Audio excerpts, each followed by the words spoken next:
अस्सलाम वालेकुम स्टूडेंट्स। तो स्टूडेंट्स एक्सरसाइज 9.3 चल रही थी।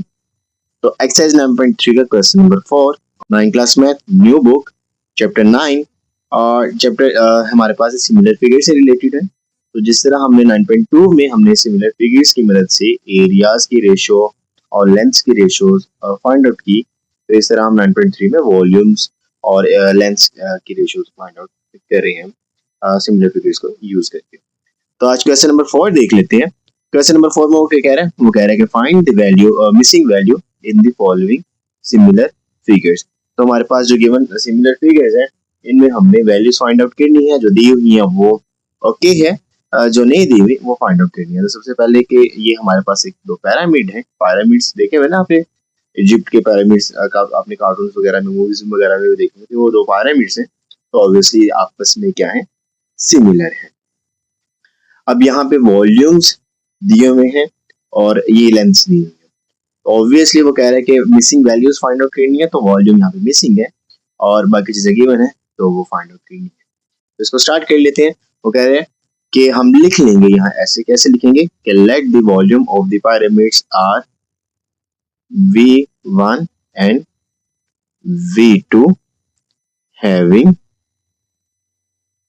अब इनकी जो लेंथ हो जाएगी L1 V1 की हो जाएगी और L2 V2 की लेंथ हो जाएगी रिस्पेक्टिवली। तो सबसे पहले एज जो हमारे पास गिवन है, एज दी जो हमारे पास है फिगर्स या पैरामिड्स, जो आप लिखना चाहो लिख सकते हो, आर सिमिलर। तो हम यहाँ पे फॉर्मूला यूज कर सकते हैं। कौन सा फॉर्मूला यूज करेंगे? जो हमारे पास है अ वॉल्यूम से रिलेटेड बाय यूजिंग फॉर्मूला। तो हमारे पास फॉर्मूला है V1 over V2 is equal to L1 over L2 whole का क्यूब। ठीक है, तो हमारे पास अब V1 निकालना है, V2 है।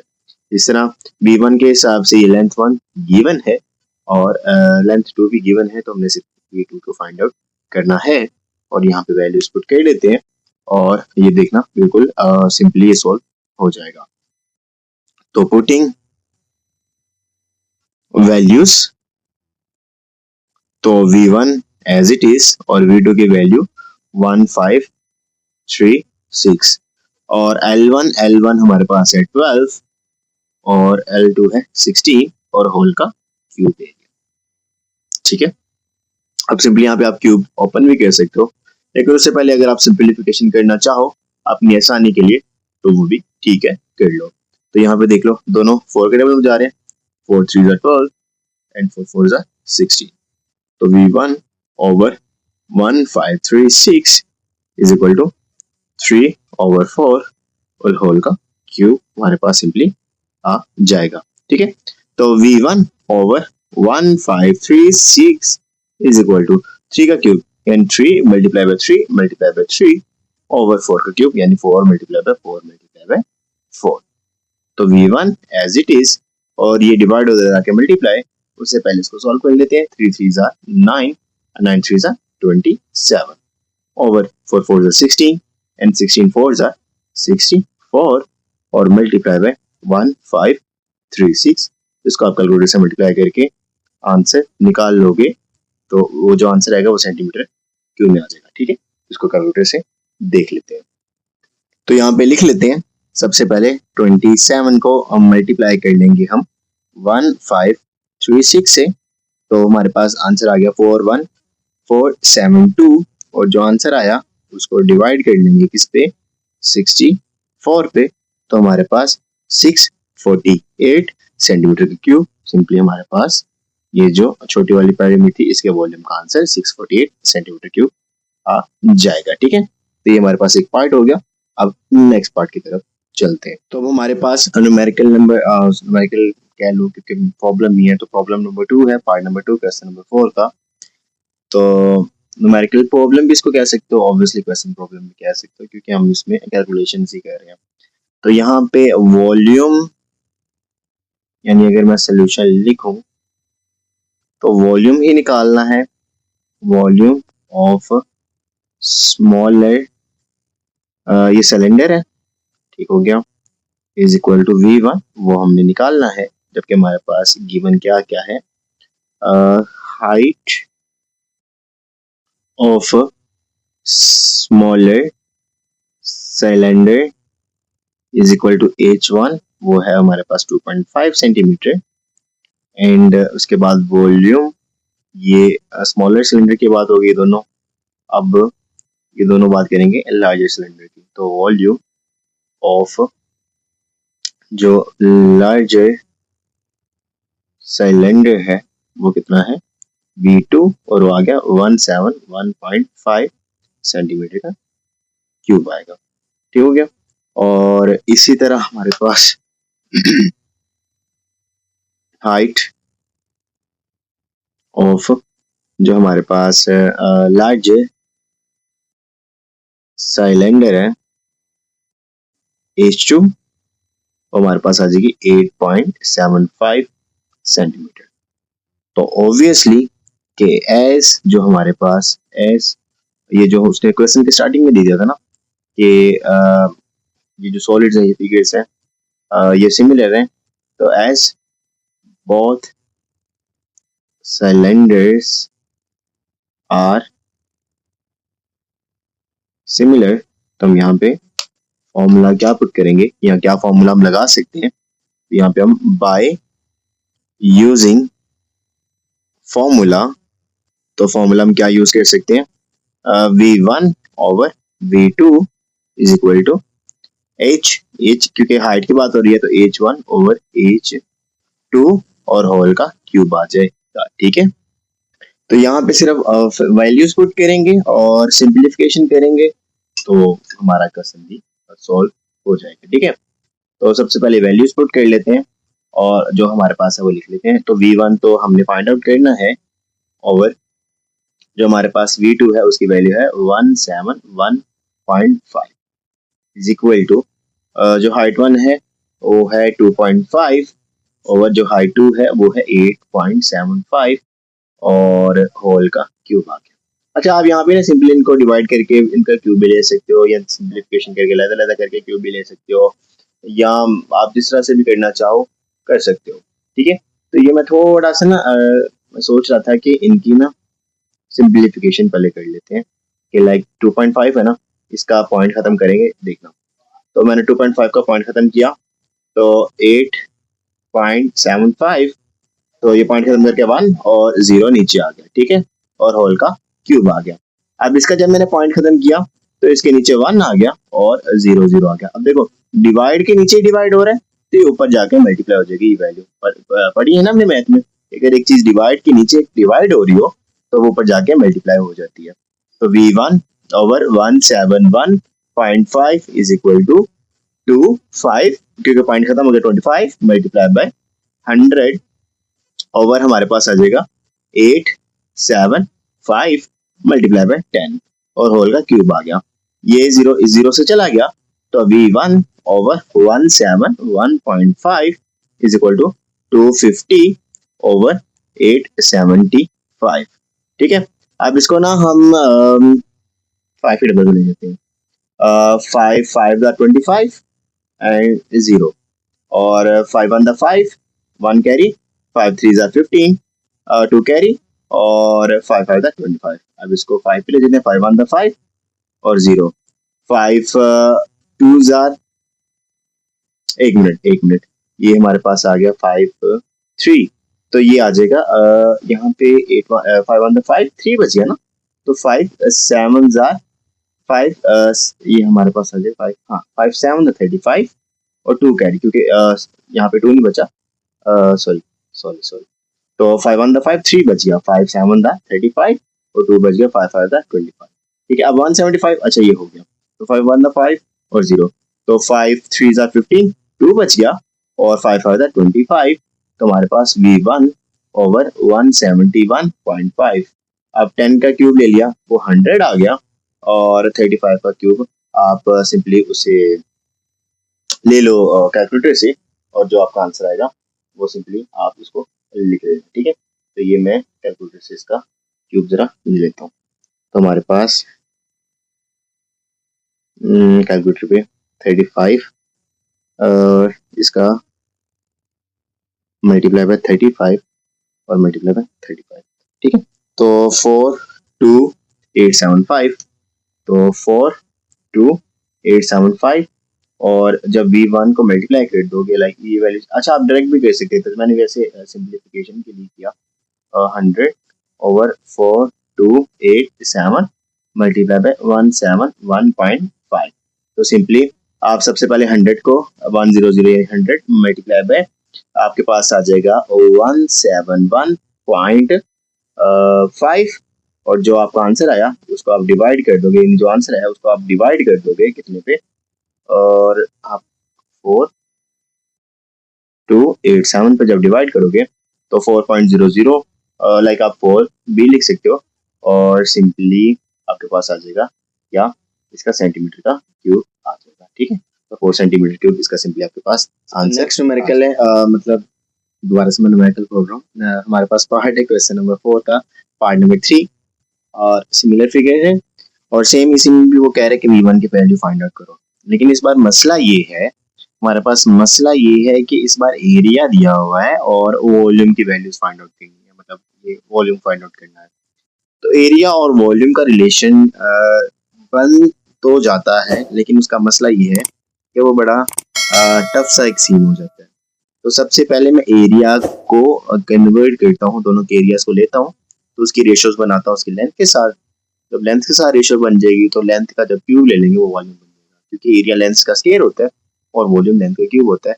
तो ज्यादा जो हमारे पास एक सिंपल चीज है वो लेंथ है, ज्यादा जो अप्रोप्रिएट चीज है वो लेंथ है। तो एरिया को लेंथ में कन्वर्ट कर लेता हूँ और फिर वॉल्यूम में उसकी वैल्यूज पुट कर लेंगे। तो हम लिख लेते हैं कि एरिया ऑफ जो लार्ज क्यूब है, ये क्यूब ही नजर आ रहा है ना, लाइक क्यूब तो नहीं है वैसे, क्यूबॉइड बोल सकते हो या जिस तरह भी आप इसको बोलना चाहो, आप जो इसको मुनासिब आपको लगे आप वो वर्ड यूज कर सकते हो।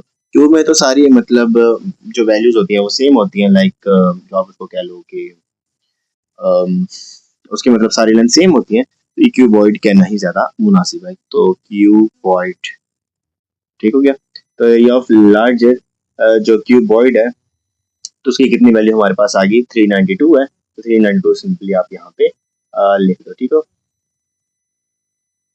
OID, तो वो हमारे लिख दिया 392 सेंटीमीटर का स्केल।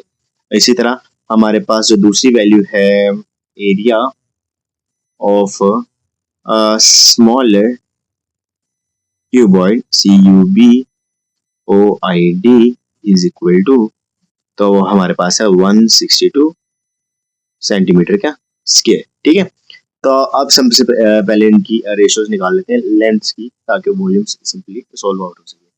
तो as the figures are similar, तो हम इनकी लेंथ्स की रेशियोज निकाल लेते हैं वॉल्यूम की रेशियो निकालने के लिए। तो हम लिख सकते हैं A1/A2 is equal to L1/L2 और होल का स्केयर आ जाएगा और इसमें वैल्यूज पुट करके ये सोल्व हो जाएगा, ठीक है। तो यहाँ पे जरा लिख लो, A1/A2 दिया हुआ ना, A1 क्या है 392 और A2 कितना दिया हुआ 162 और L1/L2 और होल का स्केयर आ गया। तो अगर यहाँ पे मैं देखूं कि क्या ये स्केयर रूट लगा के सोल्व हो जाएगा, तो थोड़ा सा मुश्किल हो रहा है, लेकिन ये अगर किस टेबल पे जाएं, किस टेबल में 2 3 2 पे ले जाते हैं, तो 2 1 दा 2 1 कैरी आ गया, 2 2 9 जार 18 और 1 कैरी आ गया और 2 6 जार 12, ठीक हो गया। तो 2 8 जार 16 एंड 2 1 दा 2, तो L1/L2 होल का स्केयर इज इक्वल टू 196/81 और होल का स्केयर आ गया, ठीक है। तो आप देखो अब 196 बी किसी चीज का स्केयर है, ऑब्वियसली वो है 13 का स्केयर, कह रहा हूँ 13 का स्केयर है, और जो हमारे पास 81 है वो भी स्केयर है, वो 9 का स्केयर है। तो क्या 196 13 का स्केयर है? वो तो 169 होता है, 196 तो 14 का स्केयर होता है। ठीक हो गया, तो यहाँ पे लिख लेते हैं। तो टेकिंग स्केयर रूट, तो L1 और L2 होल का square is equal to under root 1। अच्छा यहाँ पे स्केयर स्केयर, अच्छा यहाँ पे ना स्केयर ये आ गया 196। तो 196 को आप लिख सकते हो एज इट इज, अभी लिख दो ओवर 81। तो यहाँ पे आ जाएगा, ये स्केयर अंडर रूट से कट गया, तो L1 over L2 is equal to हमारे पास क्या आ जाएगा 196। तो 196 यहाँ पे चेक कर लो 196, तो ये 14 का होता है। वैसे अगर आप इसको सिंप्लीफाई करना चाहो डिटेल में तो वो भी कर सकते हो। तो 2 आप कर लो 2 9 18 और 1 कैरी, 2 8 16, ठीक हो गया। और 2 4 8 और 2 9 18 और 7 7 49 एंड 7 1 7। ये देखो 2 7 14 और 2 7 14, तो 14 का स्केयर ओवर 9 9 81, ये तो सिंपली आ गया। तो इन स्केयर्स को इकट्ठा कर लो, तो 4 अंडर रूट 14 ओवर 9 होल का स्केयर, ठीक है, और ये स्केयर अंडर रूट से कट गया, तो लेंस की रेशियो हमारे पास 14 ओवर 9 आ गई। लो भाई, अब लेंस की रेशियो आ गई ना, अब वॉल्यूम में से आसानी से फाइंड आउट कर सकता हूँ। तो वॉल्यूम किस तरह फाइंड आउट करना है उसको जल्दी से देख लेते हैं, ठीक है। तो फॉर वॉल्यूम, अगर इन सिमिलर फिगर्स, तो अगर सिमिलर फिगर्स में वॉल्यूम को देखना हो तो उसका क्या हमारे पास फॉर्मूला आता है V1 over V2 is equal to L1 over L2 और होल का क्यूब आ गया, ठीक है। अब V1 निकालना है तो V1 एज इट इज, और V2 की वैल्यू उसने दी हुई है 729, तो 729 लिख लिया is equal to L1 length 1 की लेंथ 1 और L1 और L2 दिया हुआ ना, तो 14 ओवर 9 और होल का क्यूब आ गया। तो V1 इज इक्वल टू 14 का क्यूब ले लेंगे और 9 का क्यूब ले लेंगे, और जो आंसर आ जाएगा उसको देख लेंगे, और फिर ये जो भी आंसर आएगा उसको आपस में मल्टीप्लाई डिवाइड कर लेंगे, ठीक है। तो जल्दी से देख लेते हैं। तो सबसे पहले 14 का हम पावर 3, तो 14 की पावर 3 आ गया 2774, तो 2774, और हमारे पास 9 का क्यूब क्या आ जाएगा, हमारे पास आ जाएगा 729 और मल्टीप्लाई बाय 729, ये आ गया हमारे पास। तो जब आप इसको आपस में कैंसिल आउट करोगे तो आपके पास V1 की वैल्यू 2774 और साथ में सेंटीमीटर का क्यूब में आंसर आ जाएगा, ठीक है। ये हमारे पास सिंपली आंसर इसका आ जाएगा। तो हमारे पास लास्ट पार्ट है, पार्ट नंबर 4, इसको भी देख लेते हैं और इसमें क्या है वो भी समझ लेते हैं। अच्छा, ये हमारे पास एक स्फीयर है और उसमें उसने वॉल्यूम दिया हुआ और रेडियस दिया हुआ है, तो इसको देख लेते हैं और इसको समझ लेते हैं। तो ऑब्वियसली रेडियस में भी हमने बताया था कि मतलब उनकी रेशियोज का क्यूब ले लो तो आपके पास वो भी वॉल्यूम बन जाता है। तो सबसे पहले सोल्यूशन देख लो, तो V1 हमारे पास क्या है 64 सेंटीमीटर का क्यूब है और R1 हमने फाइंड आउट करना है। इसी तरह हमारे पास जो V2, तो V2 हमारे पास है 216 सेंटीमीटर का क्यूब और R2 भी हमने 12 सेंटीमीटर उसने दे दिया। तो as the figures are similar, क्योंकि ये फिगर्स आपस में सिमिलर हैं, तो यहाँ पे हम एक फॉर्मूला लगा सकते हैं। कौन सा फॉर्मूला? हमारे पास फॉर्मूला है V1 over V2 over R1 over R2 और होल का क्यूब आ गया। और यहाँ पे पुटिंग वैल्यूज कर लो, तो यहाँ पे आ जाएगा पुटिंग और वैल्यूज। तो सबसे पहले V1 की वैल्यू 64 ओवर V2 की वैल्यू कितनी, V2 की वैल्यू हमारे पास क्योंकि वो है तो 216 आ गया, और R1 की वैल्यू वो निकालनी है जबकि R2 की वैल्यू 12 का क्यूब आ गया, ठीक है। अब यहाँ पे वैसे अगर क्यूब रूट लेना चाहो तो 4 4 16, 16 4 64, ये तो हो जाएगा। और यहाँ पे अगर लेना चाहो 6 6 आर 36, 36 6 आर 36 6 आर, तो 6 36 कैरी 3 और 6 3 18 19, ठीक है। तो यानी क्यूब रूट बन सकता है। तो ये मैंने कैसे किया, तो पहले मैं लिख लेता हूँ यहाँ पे 64 को जरा कर लेता हूँ। तो 4 1 दार 4 2 कैरी, और 4 हमारे पास आ जाएगा 6 आर 24, और 4 4 ला 16 एंड 4 1 दा 4। तो ठीक है, ये 4 का क्यूब बन गया। इसको भी मैं जरा चेक कर लेता हूँ, मैंने टेबल एक बार।